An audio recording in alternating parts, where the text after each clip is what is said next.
What's up, YouTube? Terry from True Champion Gaming here, off a top 8 from the first ever Ascent down in Houston. It was a crazy weekend.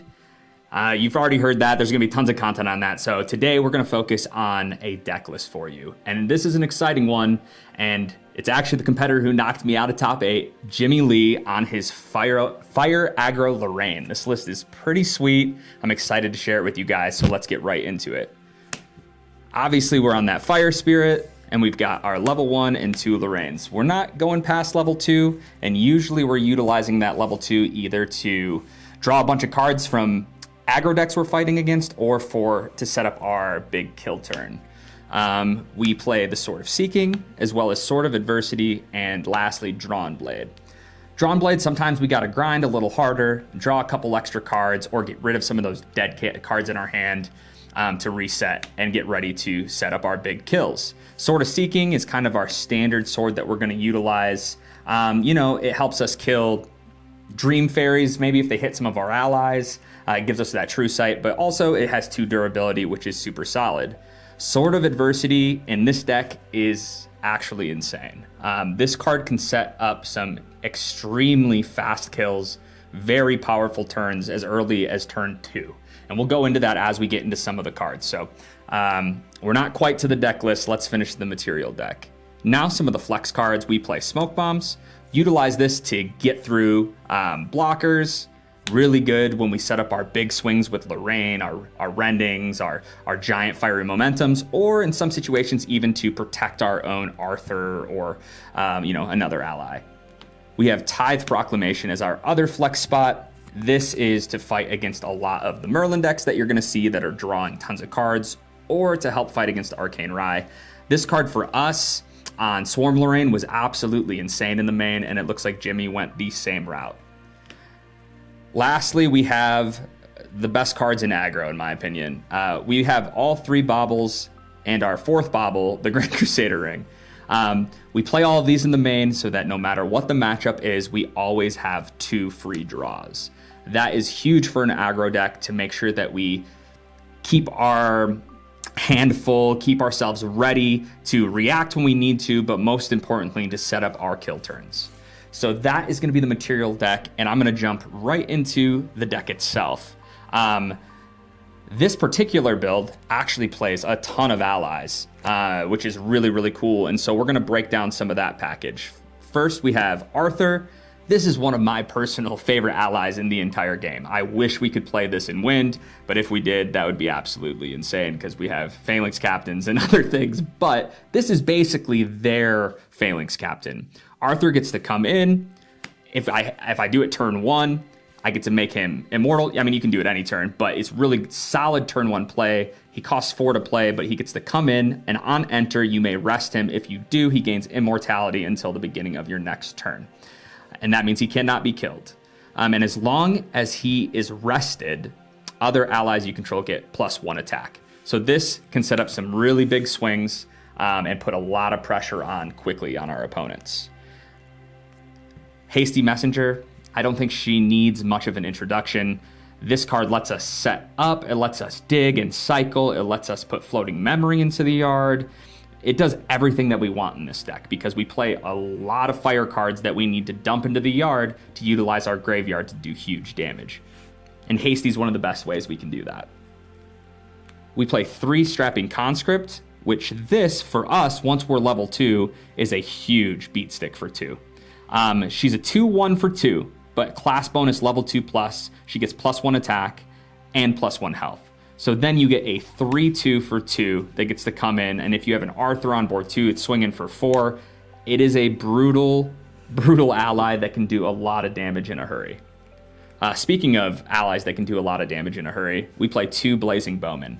This card has shined in this new set. Not just in aggressive decks, but also in control shells, utilizing it like a kill spell on a stick, or for this deck particularly, we can deal with ASIM protectors or other big things that need to die, or just push 4 damage to face 5 damage sometimes if we have Arthur out. We play 4 Flame Rune Swordsmen, and I'm going to show another card right with this, which is Clumsy Apprentice. 2 Clumsies, 4 Flame Swordsmen. So these 6 cards kind of do a similar thing for us. Clumsy lets us, sure, it does 2 damage to us, but we get to draw an additional card. And then Flame Rune Swordsman is a 2/2 body, 4/3, but most importantly, it has floating memory. These 6 cards are our main targets for cremation rituals. Clumsy Apprentice kind of acts as a pay 2, so it takes 3 cards. So with 7 cards in our hand, we can play a Clumsy Apprentice, go to 4 cards in hand, take 2 damage, draw a card, and then cremation ritual it away for the additional 4 cards in our hand to draw 2 cards. So we actually drew 3 cards that turn, which is very, very strong. Flame Rune Swordsman, you can get a swing in. 2 damage is, it's 2 damage. In this deck, setting up that extra 2 damage could be the difference between your big swing that just knocks them out of the game. So it is important to get a couple of chip damage in, and it's also great fodder for our cremation rituals. Jimmy, in his flex ally spots, had some awesome choices. First of 2 being Scavenging Raccoon. This card obviously is insane for dealing with other graveyard decks. So if we are dealing with another fire ally aggro that we want to get rid of fire cards in their graveyard, Erupting Rhapsody, or more commonly, Crux cards. So if our opponent is sitting on, no cards in hand, they just Crux sighted, they've been using Ascensions or whatever, maybe they discarded them early because they didn't need them then.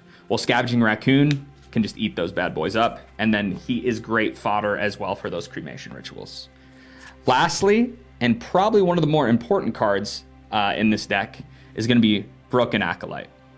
So Acolyte in this deck, it has one job, and it's to kill lanterns. And that is what she does. She kills a lantern, and then she's fodder for a cremation ritual. And that's pretty much it at that point.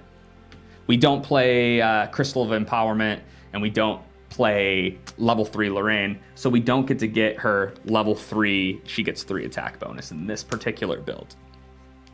Now, we're going to move to the real kill pressure that we present as Fire Lorraine aggro. And that is going to be utilizing our swords for attacks. Our first attack, we play a full play set of Flame Sweep. Now, this is the main reason that we, as True Champion Gaming, who played Swarm Lorraine at Ascent, wanted to dodge these Fire aggro Lorraine lists as best we could. We knew that they were basically the only list that we had seen really utilizing Flame Sweeps. Them and some Erupting Rhapsody lists. But a lot of the more control decks had kind of moved away from sweeps, which was, a big reason for our success. But Jimmy's list main decks for Flame Sweep, which is our deck's kryptonite. So this card was terrifying and kind of funny. Jimmy and I played in the quarterfinals, and he flame swept me 4 or 5 times in 2 games in our quarterfinals match, and he just rolled me. I had no chance. When they get multiples of this card against us, against any ally-based aggro deck, there's just nothing you can do.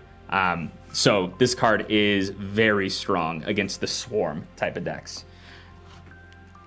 Fiery Momentum is going to be our next card, which is probably our strongest any situation attack when we've got fire cards in the yard.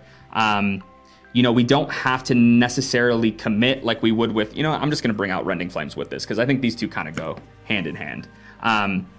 So a lot of people are playing Quicksilver Grails into Nullifying Lanterns, maybe game 2, game 3, maybe it's in their main. And the main reason they do that is because of these 2 cards here. Fiery Momentum for 3 is a 2 attack Warrior Sword attack card that gives us +1 attack for each fire element in our graveyard. So if we have 7 fire element cards in our graveyard, then this swings for 9, not including a sword. So it's very strong. And then if we add some of the other cards or Sword of Adversity, it's swinging for a lot of damage. So even with this card, we do not have to interact with our graveyard. We just have to have those cards there. Where Rending Flames is a 3 damage for 3, that on attack, you may banish 3 fire element cards from your graveyard. And if you do, Rending Flame gains, whenever this attack would deal damage, it deals double that damage instead. So Rending Flames can do crazy, crazy amounts of damage in the right scenarios. But we also have to get rid of fire element cards in our yard. So some things that you can do if you play this deck, Fiery Momentum is a very good card to utilize early if they have a Lantern out and we don't have a way to deal with it. Or maybe, we do have a way to deal with it, so we can bait that out of their Grail. They pop their Grail, bring their Nullifying Lantern out. We swing for 3 or 4 with this card. Then we drop our Broken Acolyte, pop it, and now we're open to get those Rending Flames turns in, maybe next turn, and set up our big kills. I believe if you happen to watch the stream of Isaac versus Jimmy, he did a very similar play against Isaac, who had Quicksilver Grail out with a Nullifying Lantern under it, where he baited it out with the Fiery Momentum and was able to kill it with an Acolyte. Now, Isaac was able to take that down, but it was a very close game and an awesome series that went to game 3. Definitely check it out if you get a chance to. So those are our main attacks. Now, a new card from FTC that kind of makes our attacks go even harder is going to be Honed by Fire. Honed by Fire is a warrior swordcraft action. Target sword weapon you control gets +2 attack until end of turn, and a class bonus, we put a durability counter on it. So this card, if we use this pre-recollection, we can level up, and this is the combo I was talking about, right? So let me grab a couple of cards really fast. So let's say we level up here into Lorraine, right? We level into Lorraine. We don't have any allies on the field. Maybe we played a Hasty Messenger turn 1, turn 1 when we were able to attack, got rid of a floating memory. We're able to level up. We go Sword of Adversity here, and then we're able to do She Died. We level up. We use Honed by Fire, pre-recollection, turn this Sword of Adversity into a 4 damage card, add another fire card to our graveyard, and then utilize Rending Flames.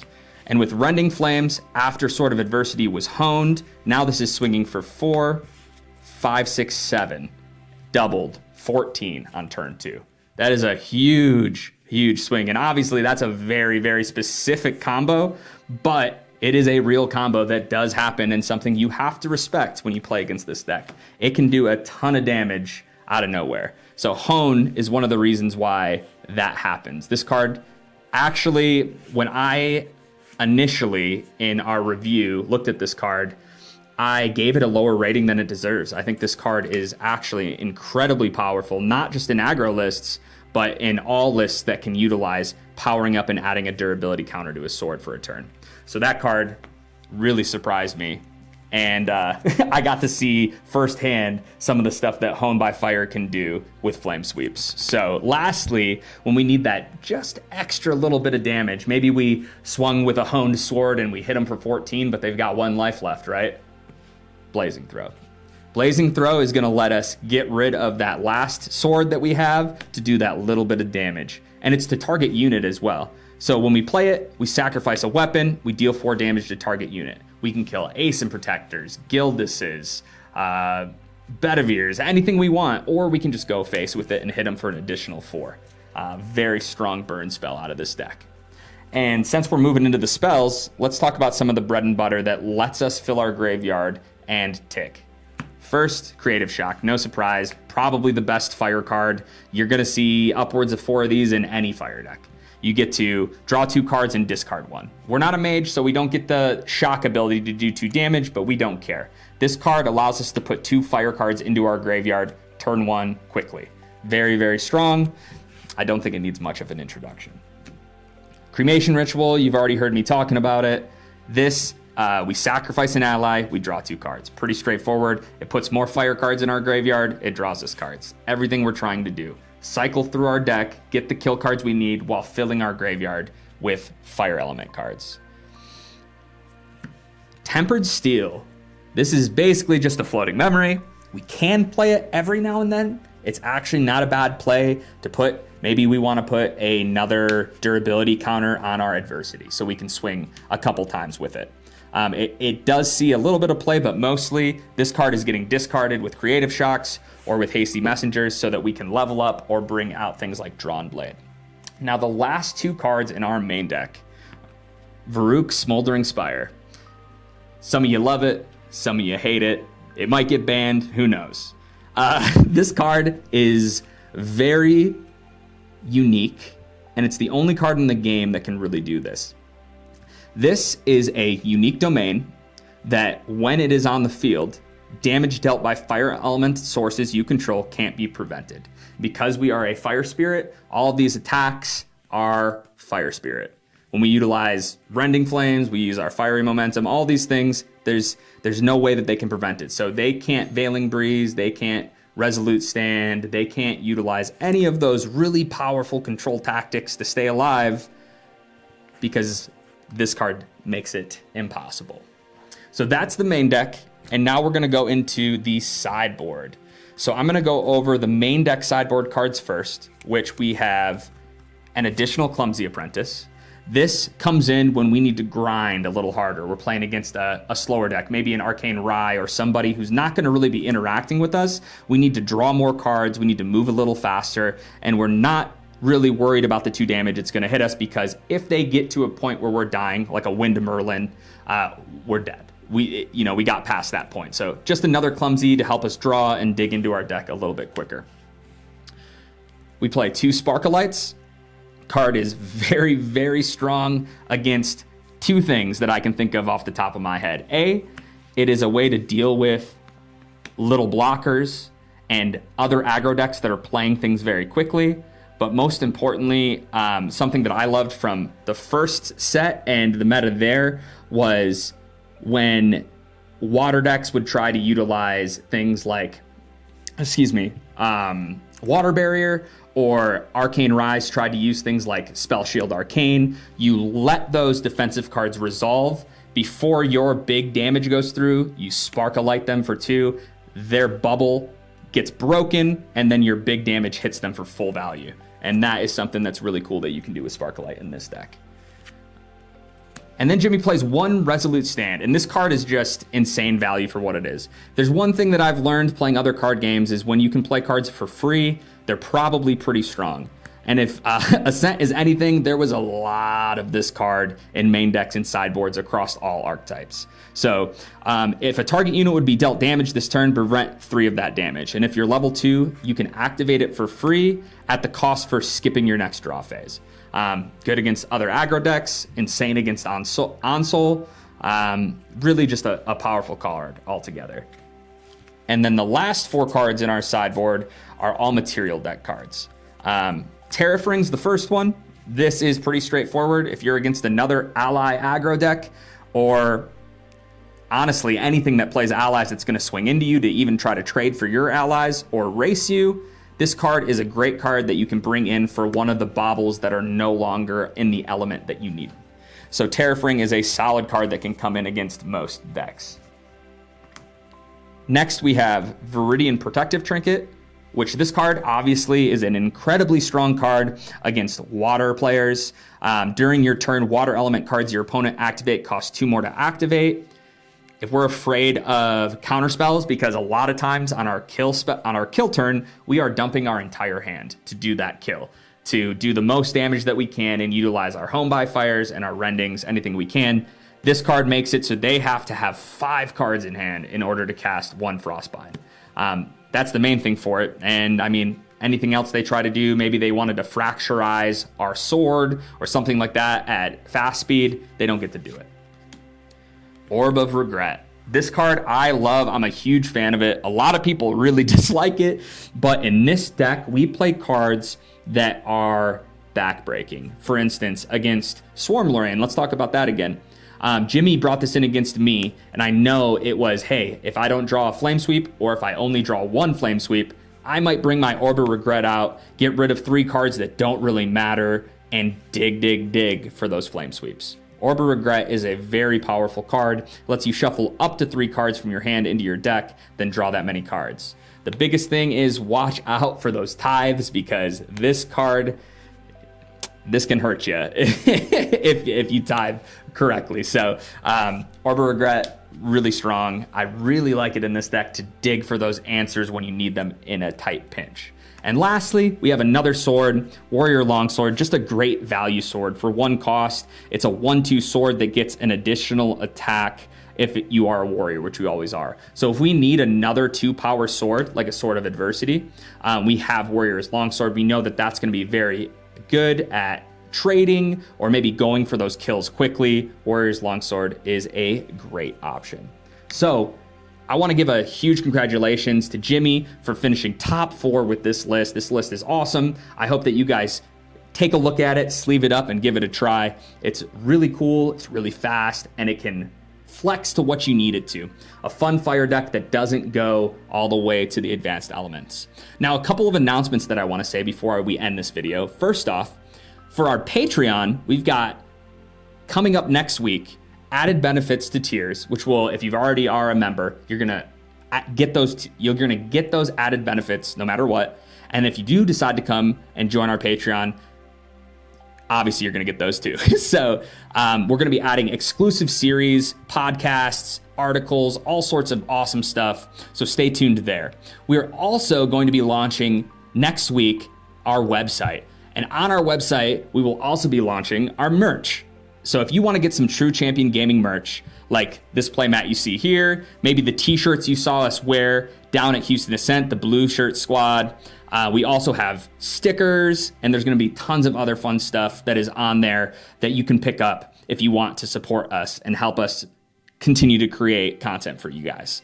And lastly, also on our website, we are going to be starting up pretty soon pre-orders for boxes and cases for set 3. So if you want to get some, maybe your local place isn't doing pre-orders or are sold out, come check out our website. There'll be a lot more information next week about that, so come back and check out those videos. And of course, as always, please continue to like and subscribe our videos. It really helps us. It's only one little button, and it really goes a long way in helping us make our dream of creating this content for you guys for a living a reality. And please, thank you again.